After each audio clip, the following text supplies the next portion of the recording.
J'ai évidemment beaucoup de contacts parmi les entrepreneurs, notamment de la Silicon Valley, et ils ne comprennent pas ce qui est en train de se passer aujourd'hui. Le message que nous envoyons au monde aujourd'hui, on ne se rend pas compte, mais c'est un message qui est absolument redoutable. C'est un message qui montre que la fortune et que la réussite entrepreneuriale en France est honteuse. Et c'est un gâchis immense. C'est un gâchis, pourquoi ? Parce que on a un pays qui est fantastique. On a un pays dans lequel les entrepreneurs du monde entier rêveraient de venir. Et d'ailleurs, je me suis amusé il y a quelques années à poser la question, et y compris à un des grands patrons très connus de la Silicon Valley, je leur ai posé la question suivante.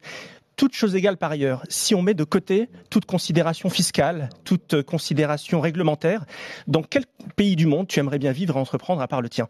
Tous répondent la France. Ouais. Donc, regardez le spectacle pathétique qu'on est en train de renvoyer. Si on réussit à faire sauter quelques verrous, et celui-ci en est un, c'est un signal faible, mais c'est un signal faible qui est redoutable. Si on réussit à faire sauter quelques verrous, si on fait des bonnes réformes suffisamment courageuses pour qu'on ait un système fiscal et réglementaire qui soit compétitif, eh bien, je peux vous dire que la France sera le paradis pour vivre et entreprendre. Ouais. On peut être le phare de l'innovation et de l'entrepreneuriat. Ouais. On peut être une puissance technologique et scientifique.